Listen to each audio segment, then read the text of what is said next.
देवी देवता पंडित मोदी मुल्ला के चक्कर में फंसे हुए हैं। इससे आगे हम लोग को बढ़ना है। हम लोग पढ़े, अभी तक पढ़ने के बाद भी पढ़े लिखे नहीं है, लिखे पढ़े। जिनको जितना समझ में आया वो लिख दिया, उसको पढ़ करके हाँ ये ब्रह्मा लिखे हैं, ये विष्णु लिखे हैं, ये फलाने लिखे हैं। लेकिन कबीर साहब ने कहा कि नहीं, पढ़ा लिखा नहीं बनना है, लिखा पढ़ा बनना है। खुद लिखिए, अपने ज्ञान का सृजन कीजिए, अपना तार्किक बनिए, तर्क कीजिए।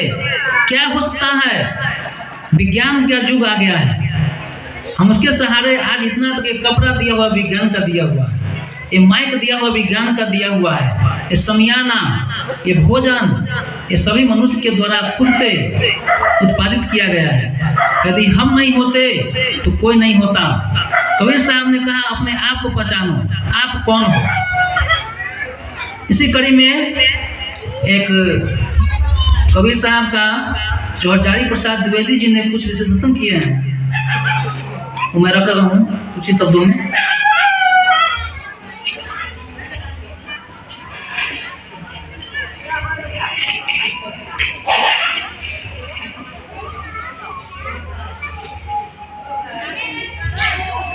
कबीर साहब ने राम का स्वरूप जो बताया है, वो राम दशरथ पुत्र राम नहीं थे, वो राम रमने वाले राम थे। सबके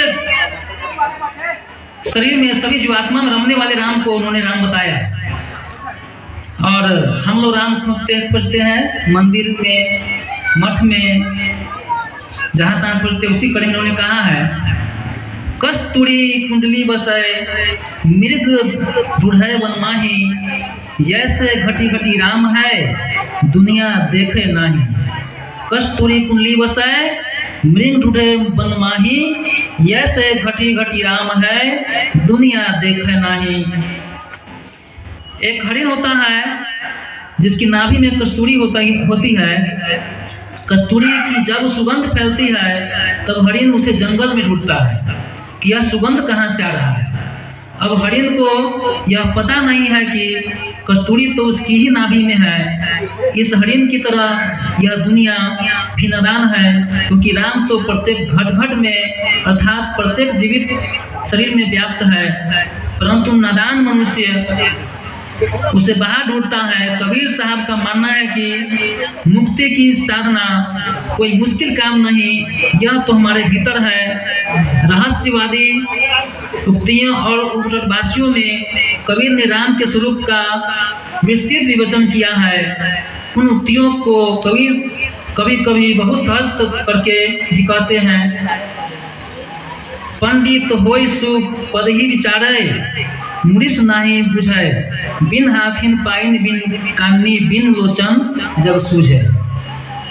एक कबीर साहब का, चूंकि समय की पाबंदी दी गई है 10 मिनट का, 10 मिनट सही ले लिए। कबीर साहब का एक जो बच्चे जानते हैं दोहा, कबीर साहब के उल्टा वाणी आंगन सुखाओ घर में पानी। बहुत ही सहज और जी साहब बहुत ही सहज है। सारे बच्चे इसको बोलते हैं कबीर साहब की उल्टा वाणी आंगन सुखल घर में पानी। सही उन्होंने कहा है कि संसार में ये आंगन सूखा हुआ है और घर में पानी है। आंगन का मतलब हुआ कि इस बहुत बड़ा भूभाग, निचली जगह, हम लोग ये पिछड़ी जाति जो भी ब्राह्मणवादी के छोड़ करके है, वो सभी ये ओबीसी, एससी, एसटी जितने भी हैं वो सब के सब लगभग गरीब है, छुआछूत का शिकार है।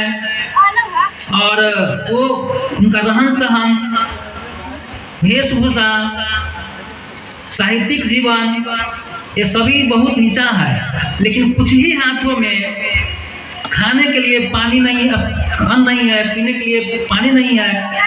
कपड़े नहीं है, जमीन नहीं है, अधिकांश भूमिहीन है। और बाकी कुछ लोग ऐसे हैं जिनके पास करोड़ों अरबों की संपत्ति है, खाने वाला कोई है नहीं है, रहने वाला कोई नहीं है, विदेशों में स्विस बैंक में पैसा है, यानी कि उसके पास कुछ ही लोगों के पास घर में पानी है और बहुत सारा आंगन क्या है वो सूखा हुआ है। कबीर साहब ने यही कहा कि इस आंगन में भी पानी लाने की जरूरत है और यह पानी कैसे आएगा, कोई पानी देने वाला नहीं है। ये पानी हमको खुद से कुआं खोदना पड़ेगा और पानी खींचना पड़ेगा। साहबंदी तो हमारे मास्टर साहब अपना विचार रखे और थोड़ा महीन विचार ही कहें। और ये मास्टर साहब दिनेश पाल जी बसहा अब तो उत्क्रमित उच्च विद्यालय हो गया है, उनके शिक्षक हैं